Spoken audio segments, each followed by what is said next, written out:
Ladies and gentlemen, the 56th Governor of New York, Andrew Cuomo.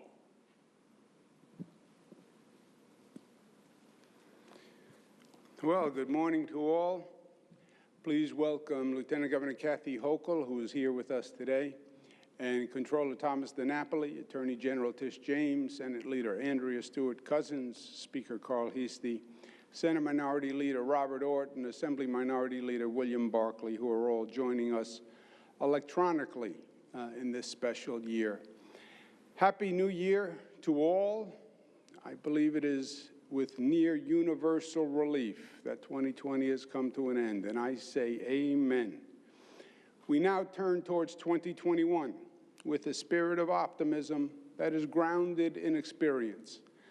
Today I address you from the magnificent War Room in the state capitol. The War Room is fitting because we are at war, a war that began early last year when we were ambushed by the COVID virus, and a war that continues today.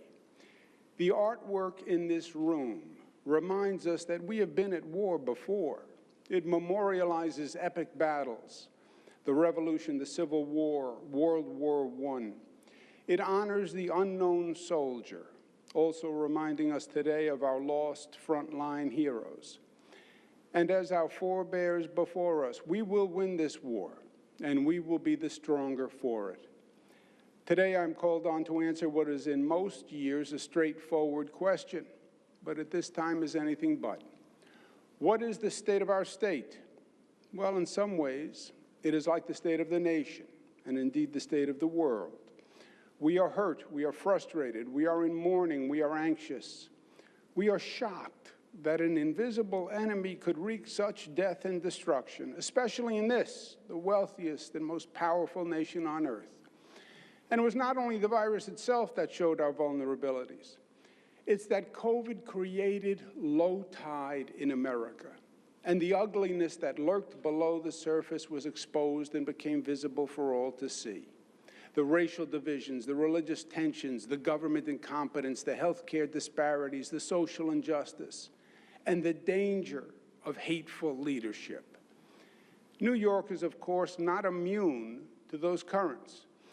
In New York, we experience all of it, but in other ways, New York's state of the state is different because New York is different. Our DNA is different. Our character is different. What COVID did to us is different, and how we responded to COVID is different. We have a confidence born from accomplishment. We know what we must do, and we will do it. We will win the COVID war. And we will learn and grow from the experience. We are smart, united, disciplined, and loving. We are, as we say, New York tough.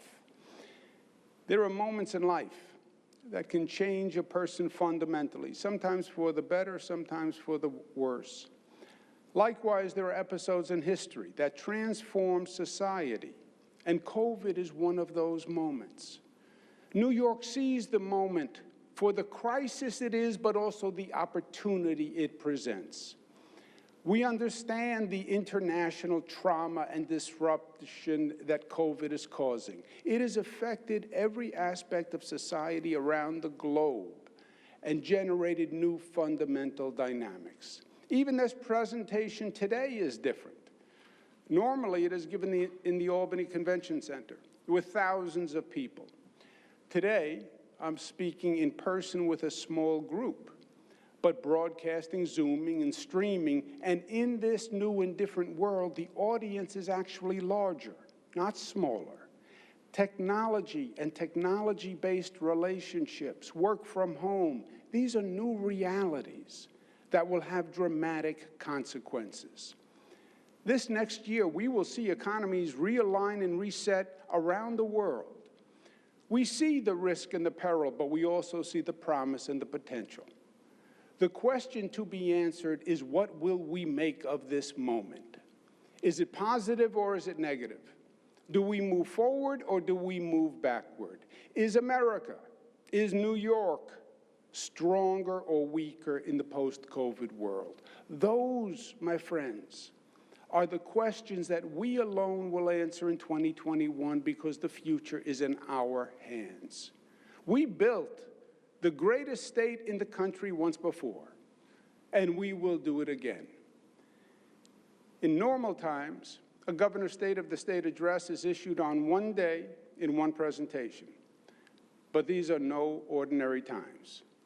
And our plan is more complex and detailed. I will give an overview today, and then 3 additional presentations of specific action plans in the coming days. Allow me to outline the scope of our 7-point plan. First, we must defeat COVID and beat back the assault as the virus rages in these next few months. It will not be easy. A high-performing hospital system, as well as the diligence of New Yorkers, are the keys to stop the spread. Second, the vaccine will end the COVID crisis. We must vaccinate 70 to 90% of our 20 million New Yorkers, and we must do it quickly, safely, and fairly. We must also learn the glaring and costly lessons of America's failed public health system, so we are better prepared for the next time. And as we all now should realize, there will be a next time. Third, we must deal with a short-term economic crisis, a record $15 billion state deficit that must be addressed in the next several weeks. Fourth, we must plan our economic resurgence. We simply cannot stay closed until the vaccine hits critical mass. The cost is too high. We will have nothing left to open. We must reopen the economy, but we must do it smartly and safely. Also, we must energize our lagging private sector and rebuild our economic platform, our transportation system, our infrastructure system, for the next generation of growth. Fifth, we must seize the opportunity to make New York the global leader in the long overdue economic shift to green energy. That is the smart thing to do. That is the right thing to do. And it will create thousands of good, secure jobs. Sixth, we must be the first to anticipate how COVID will transform our society and economy. And we must capitalize on those coming changes. Seventh, we must address the systemic injustices exposed during this year's low tide in America, the inequity, the racism, and the social abuse. And my friends, if that wasn't ambitious enough, all of these plans must move forward simultaneously. It will be hard. It will be the greatest test for government since we mobilized to fight World War II. It will be the greatest opportunity for advancement since post-World War II. Today, I will address the first steps we must take. Most immediate. Until the vaccine reaches critical mass, we must regulate and implore New Yorkers to be diligent. COVID fatigue is not an option until COVID itself is fatigued. We must defeat the enemy. If we tire before the enemy tires, we lose the war. It's that simple. We must slow the spread to keep our COVID numbers down. In the interim, we must manage hospitalization so the system is not overwhelmed. We need the highest level of performance from our hospitals and local governments. If the caseload threatens to overwhelm the hospital system, we will need to close that region again. That is the worst-case option. But even more broadly, we must realize that it is time for an entirely new way of thinking of our public health system. Our nation's public health system was just not prepared for this. Despite the experience of SARS 17 years ago, MERS and Ebola 6 years ago, several dengue outbreaks in the last few years, this country couldn't even produce something as simple as enough nasal swabs. Our laboratories were unprepared, and our hospital systems had no ability to manage the surge. The federal government did not even screen visitors at the nation's gateways here in New York, and it still doesn't. Our nurses and doctors were heroic, but our country couldn't provide them with enough masks and gowns. It was like sending soldiers into battle without bullets. We have had 100 years of medical breakthroughs since the last pandemic in 1918, yet we were decimated by this virus. That can never happen again. COVID revealed a grave vulnerability in our medical supply chain. Too many essential products are made in China. We must have the capacity in the United States and even here in New York. We are already acting to solve the problem. We awarded more than $20 million to 36 New York businesses to make medical equipment here at home. Going forward, I propose the state pass the Medical Supplies Act to incentivize New York companies to manufacture medical supplies. And New York will then purchase from that supply first. This nation cannot be caught flat-footed again. COVID showed us the limits of our health system, but it also fostered innovations. Telemedicine was invaluable in keeping people remote while providing care. Public access was uneven and inequitable. At the recommendation of the Reimagine New York Commission, I am introducing the most comprehensive telehealth bill in the nation to ensure accessibility to all New Yorkers. Most pressing for the immediate future, we must vaccinate all New Yorkers. It is a massive undertaking and much greater than anything this nation has done to date. We are expanding today our distribution system to include thousands of outlets. But the federal vaccine supply must increase. Today, we have about 1 million doses in New York State for over 4 million eligible people.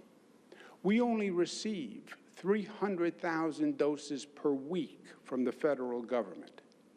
At this rate, it will take us 14 weeks just to receive enough dosages for those currently eligible. Now, we will schedule appointments for vaccines weeks into the future. We would rather have people signed up and awaiting the vaccine than have the vaccine awaiting people. I understand millions of people want the vaccine today, but we must be patient, even though it is an impatient time. I believe the new federal administration will see the vaccine supply increase, and we will be ready for that increase. We will also bring social and racial justice to the vaccination effort by making vaccines available to all New Yorkers and supplement the private health system to reach more underserved communities, predominantly Black, Latino, Asian, and poor communities. We will not allow politics or wealth to dictate the distribution of this life-saving vaccine. Today, we're announcing the launch of the New York State Public Health Corps. The Public Health Corps will be a joint effort with Cornell University and Northwell Hospital System. We will hire 1,000 Health Corps fellows who agree to serve for 1 year. They'll be trained to facilitate a statewide coordinated vaccination operation and do it safely and quickly in every part of the state. The Public Health Corps will also help New York learn from this experience and establish a best-in-the-nation emergency response capacity that lasts beyond COVID, so we are better prepared for future crises. We will also empower and educate New York's citizens to be prepared for the next public health crisis. Too many New Yorkers felt anxious because they were uninformed and untrained to handle this new emergency. We will develop a citizen public health training program designed by Cornell. It will be offered online, and it will be free to educate and certify tens of thousands of citizens all across the state who will then be better prepared to help themselves, their families, their co-workers, and will be trained and ready to volunteer to help their community in the next public health emergency. Our goal is to train and certify 100,000 New York health emergency volunteers. Rapid testing, not only saves lives, but it is a key to our economic reopening plan. We will open a network of new rapid testing sites all across the state. While we're continuing to battle COVID and expedite the vaccine, we must also deal with the cost of COVID. COVID has been costly in every sense of the word. The greatest cost of COVID is the lives lost. And for that, we pray every day for God's grace and peace. Businesses have been lost. Lifetime savings have been exhausted. Personal debt has mounted. And our state government faces a $15 billion deficit, the largest in history. While this fiscal crisis is larger than ever, the dynamics are not new. In the 1970s, New York City was on the verge of bankruptcy, a bankruptcy that threatened the whole state, and in fact, the whole nation. At that time, Washington famously told us to, quote, unquote, drop dead. Well, in recent years, Washington not only told us to drop dead, they dug a grave and they tried to push us in. But their efforts failed. New Yorkers would not give up. Fortunately, this nation rejected Washington's hyper-partisan politics, and today is a new day in America after a long, dark night. And the new federal government has no credible argument against the fact that New York's damage from COVID is clearly, legally, and ethically Washington's liability. This crisis was caused by two factors, and both were created by the federal government. First, allowing COVID to ambush New York last spring without the knowledge or notice of the federal government was an act of gross negligence. The federal government thought the virus was still in China, but they were wrong. COVID had already traveled to Europe, and 3 million Europeans had already traveled to New York before the federal government ever warned New York or the nation or enacted a travel ban from the continent. New York, unlike any other state, had no notice and no time to prepare for the attack. As soon as we found out, the COVID enemy was already amongst us and had been coming for months. We just saw the same federal negligence reenacted when it failed to test travelers from the UK, where a new strain of the COVID virus had been detected. The United States did nothing, even though 120 other countries had already acted. New Yorkers were called on to flatten the curve created by federal failure. New Yorkers cannot now be asked to pay the financial bill for federal incompetence. New Yorkers already paid too high a cost. Second, the federal government has failed to realize that this is a national crisis. This is not a state crisis. They delegated responsibility for COVID to the governors and then failed to provide the resources. Washington, as they say, passed the buck without passing the bucks. And again in December, Congress failed this nation when it failed to pass state and local financing during their last legislative session. This is a national challenge. It is a war. And like every war before, it must be financed by Washington. If the federal government needs revenue, it should raise income taxes on the wealthy to finance the state's resurgence from this national devastation. That is basic economic justice and economic prudence. Look what has happened. In America, the rich have gotten richer, the poor have gotten poorer, and the middle class has gotten smaller. Washington should not force any state to bear the cost alone, especially New York State. Washington has savaged us for 4 years. No state in the nation pays more to Washington and receives less in return. As the late Senator Daniel Patrick Moynihan pointed out, this has been true for decades, and it has never been remedied. In fact, it has gotten worse. Over the past 4 years, Washington took even more funding from New Yorkers as a sheer exercise of political extortion. Today, New York subsidizes 42 other states. On top of that, the new federal SALT provision has cost New York $30 billion more over 3 years. It increased property taxes on hardworking New Yorkers $2,600 per year. Look at the gross injustice.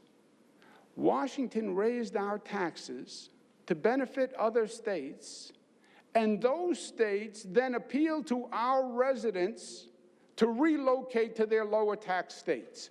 The infuriating irony is that New York subsidizes those states' lower rates. But Washington didn't stop there. The abuse was unrelenting. Our Medicaid reimbursement rate is the lowest in the United States. They starved our infrastructure funding, and they illegally impeded our global travel. So you ask me today, what is our state of the state? New York is suffering. And New Yorkers are tired of being abused and demand that Washington stops causing damage and starts resolving the damage they caused. We expect SALT to be removed from our wounds fully and quickly. And we expect to be compensated for our economic loss. We expect basic fairness from Washington. Finally, with our new president, a new Senate, and the House members, I believe they will do justice. If Washington does tell New York to effectively drop dead once again, I would be shocked. But New York will fight back. We will do what we did in the 70s. We came together, we organized, we sacrificed, and we averted financial ruin. But make no mistake, my friends, it would be very painful. To close our $15 billion budget gap on our own would require extraordinary and negative measures. Imagine this. If we raise taxes to the highest income tax rate in the nation on all income over $1 million, billionaires, multimillionaires, millionaires, any income over $1 million, we would only raise $1.5 billion. If we postponed our important tax cut for our struggling middle class, we would save $500 million. If we froze labor contracts on our hardworking public employees, we would save $1 billion. If we cut education funding for our children 20%, we would save $5.2 billion. Even after all of that pain, we would still need billions in cuts to health care in the middle of a pandemic. And we would need to borrow billions at the cost of future generations. It would be devastating to all New Yorkers.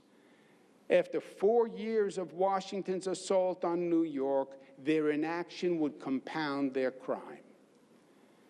Our federal representatives must deliver fairness for New York.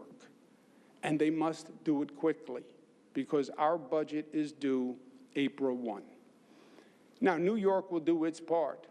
We will legalize adult use recreational cannabis, joining 15 other states who've already done so.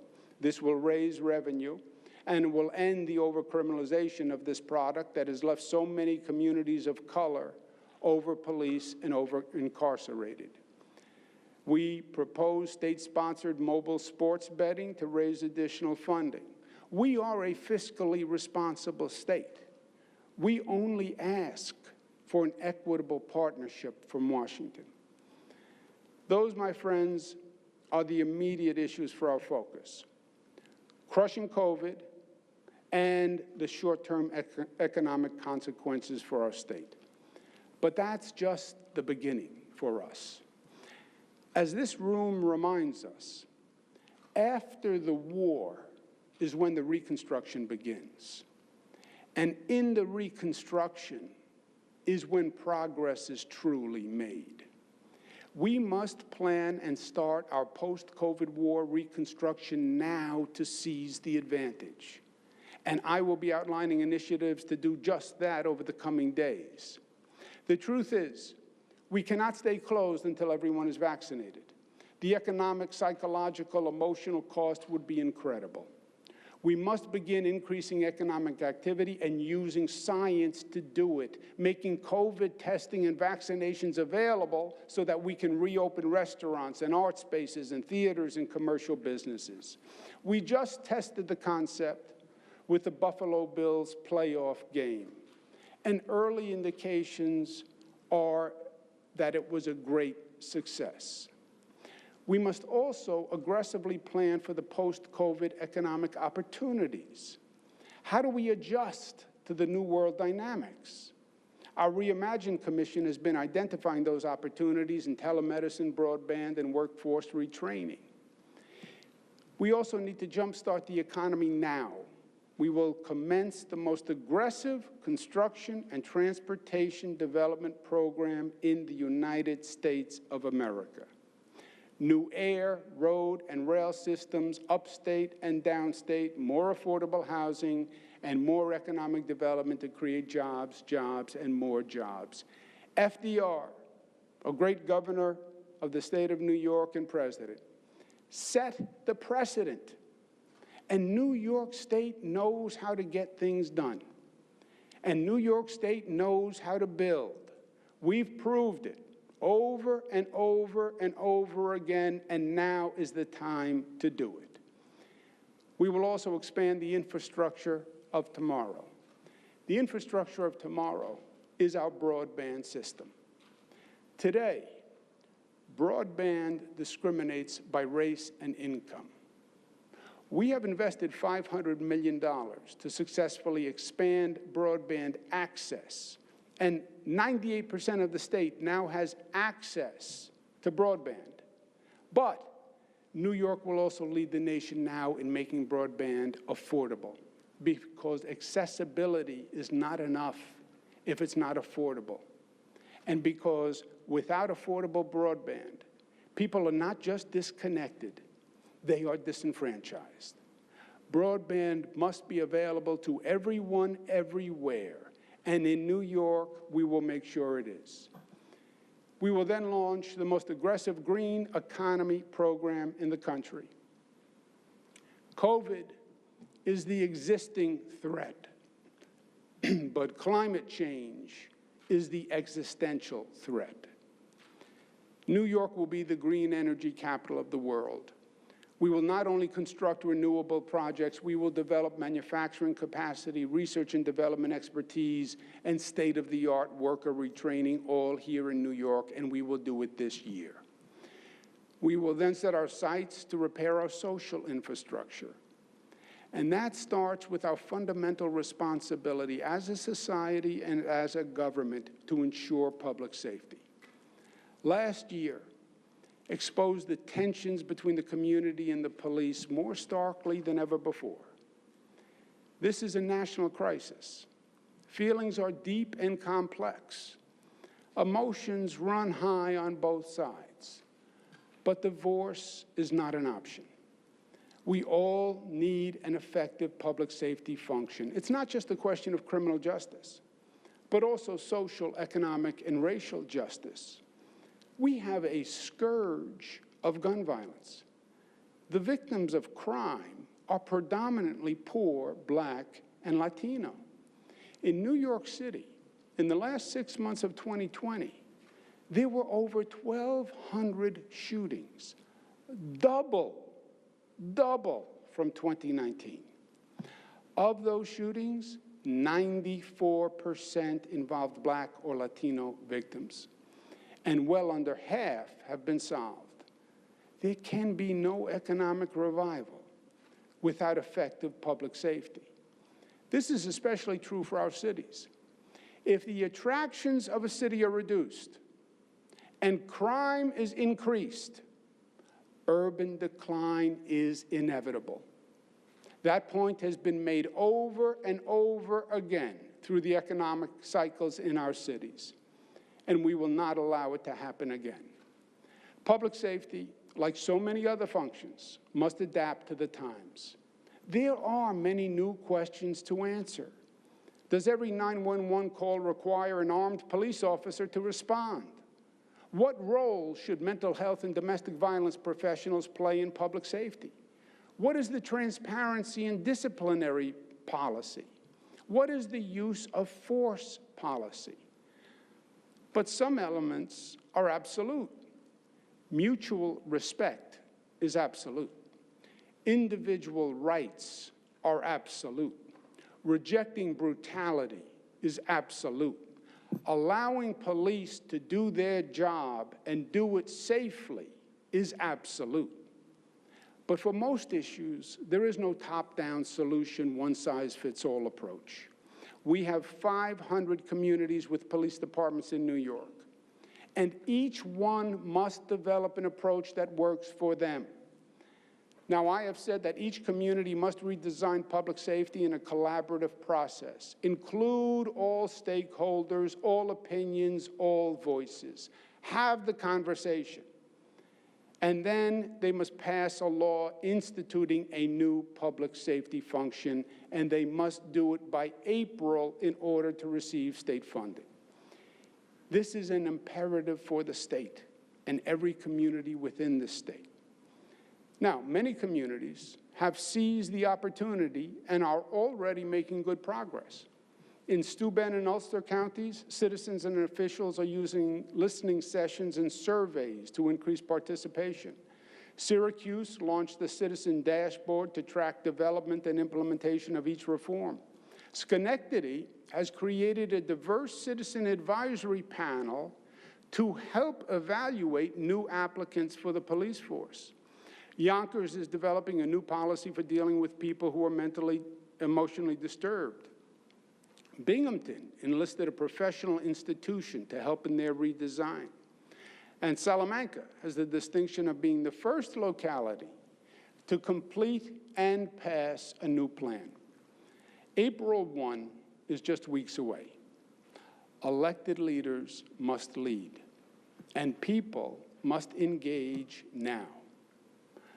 Reforming public safety is hard, but in life, we will never solve a problem that we refuse to acknowledge or for which we deny reality and responsibility. Problems don't just go away, they mount. This is a national crisis, but New York will lead. We will also set the bar higher for a post-COVID war reconstruction. The damage to repair is not just from COVID. The low tide in America has exposed fundamental schisms and flaws in our society. Now, we have seen the riptides building over these past few years. We saw the racism in the KKK parading on the streets in Charlottesville. We lived through the anti-Semitism and the shootings at the Tree of Life Synagogue and across the country. The distrust exploding after the George Floyd killing. And last week, we all watched in horror an attempted coup at the Capitol. These demons may not be new, but they are worse. Visionaries that have had the ability to see beneath the surface of America have long warned of the ugly reality below. Governor Mario Cuomo spoke of the danger of two Americas 40 years ago. But the low tide has exposed the ugliness for all to see. Today, there is no denying the injustice. And rhetoric is not the solution. The public is tired of unfilled political promises. Results are the solution. Doing justice is the solution. True justice, racial justice, social justice, economic justice. And that must be New York's banner to carry in America's post-COVID reconstruction. Let's tell the plain truth. Blacks died from COVID at twice the rate of whites. That's the truth. Latinos died at 1.5 times the rate of whites. That's the truth. Education divided by race and class as remote learning furthered the divide. That's the truth. We saw the lack of access to affordable child care disrupt low-income families and force caregivers, primarily women, to choose between putting food on the table and caring for their children. That's the truth. We have thousands of tenants and owners who lost their jobs and livelihoods through no fault of their own, and we will not leave them behind. We will provide them the resources they need for rent and mortgage relief to keep New Yorkers in their homes, and that's the truth. And New York must do more to protect homeowners and tenants by prohibiting penalties and late charges on past rent. Many small businesses have been decimated by COVID, and we must protect them from eviction and help them reopen and restart. The pandemic has illustrated once again that health care must be affordable for all. And I propose this year we eliminate premiums for 400,000 more low-income New Yorkers. Our new Americans have suffered mightily from increased discrimination over these past few years. We must ensure all immigrants are protected and have legal counsel by fully funding our Liberty Defense Project. We see undocumented New York families struggling to survive with no financial assistance. The federal government should provide these undocumented New Yorkers with hardship funding. And if they don't, they should at least allow New York State to do it. We have seen elections determined weeks after Election Day. This fuels distrust in our system. We must pass a law mandating boards of election perform professional, accurate, timely, and complete counts. The housing problem in our cities has gotten worse. But the crisis of growing vacancies in our commercial property provides an opportunity. We should convert vacant commercial space to supportive and affordable housing, and we should do it now. Take the negative and make it a positive. Homeless shelters must be available, safe, and secure. It's not just our moral obligation, it is our legal obligation. My friends, rest assured, we can see the future, and it is bright. We just have to get from here to there. And that's what we need together, to do together. The old saying is true, fortune favors the bold. Well, this is another once-in-a-lifetime opportunity. America must seize this moment of international transformation. Some countries will succeed and some will fail. Some regions will rise and some will fall. But this is a moment that is made for New Yorkers. This will be a moment to reimagine, reinvent, and recreate. Life is about change and growth. Will we restore what we had? No, but neither should we try. Life is about moving forward. An enlightened society learns from its challenges, makes adjustments, and forges ahead better than before. That is the New York story. That is our destiny. And I am confident and optimistic that we can do this, and my confidence is not uninformed or wishful or blind optimism. My confidence is born from experience. I know how difficult our challenge is going to be. I know the height of the mountain. I hear the naysayers, I hear the hate mongers, I hear the voices of doubt and insecurity, I hear the fears of those without the confidence to build or the vision to dream. But I know who we are and what we can do, and I know what we have done. Do you remember last spring? Do you remember what New Yorkers did in their darkest hour? I hope so, because I will never forget it. When COVID ambushed New York, and we went from one case to hundreds of cases in a matter of days, when sirens filled the night stillness, and mass graves were dug on Hart Island, when fear gripped New Yorkers like a vice, when the global experts told us there was no way we could slow the spread. But New Yorkers said, yes, we could, and yes, we would, and they wouldn't give up.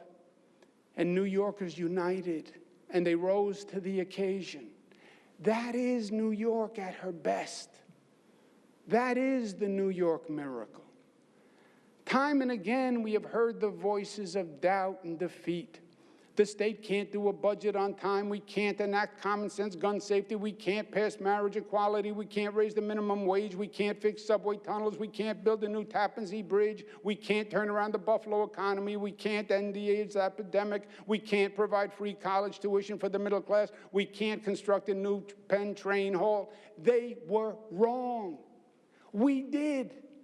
We can't only if we believe we can't. That is what we mean when we say New York tough. The understanding that there are moments that actually liberate our capacity and potential. When the little strings that hold down the giant that is New York are torn away. When incompetent government is overpowered by the competence of good people. When petty divisions give way to the power of unity, when self-doubt is overcome by self-confidence, when the voices of our better angels win the day. We have seen this over the past year, that ordinary New Yorkers, nurses, doctors, truck drivers, train operators, teachers, construction workers, food clerks, are not ordinary in any way, but rather extraordinary in every way. Over the last year, when forces were trying to convince this country that the strongest four-letter word is hate, New York showed that the strongest four-letter word is love, and that love wins every time. There is an indomitable power in our New York credo. The strength of one people, black, white, brown, Asian, upstate, downstate, straight, and gay, all pulling in one direction. It is unbeatable, undeniable, and undebatable. We say it in our state seal in just three simple, beautiful words, e pluribus unum, out of many one. And we know the direction we are all headed. We are all headed up. It is our state motto, Excelsior. Ever upwards. New York State is the state of aspiration and excellence. That is New York's legacy. That's what made us the progressive capital of the nation. We have done this throughout history. We did it last year when times were tough, and we will do it again this year, and New York will lead the way. Thank you, and God bless you.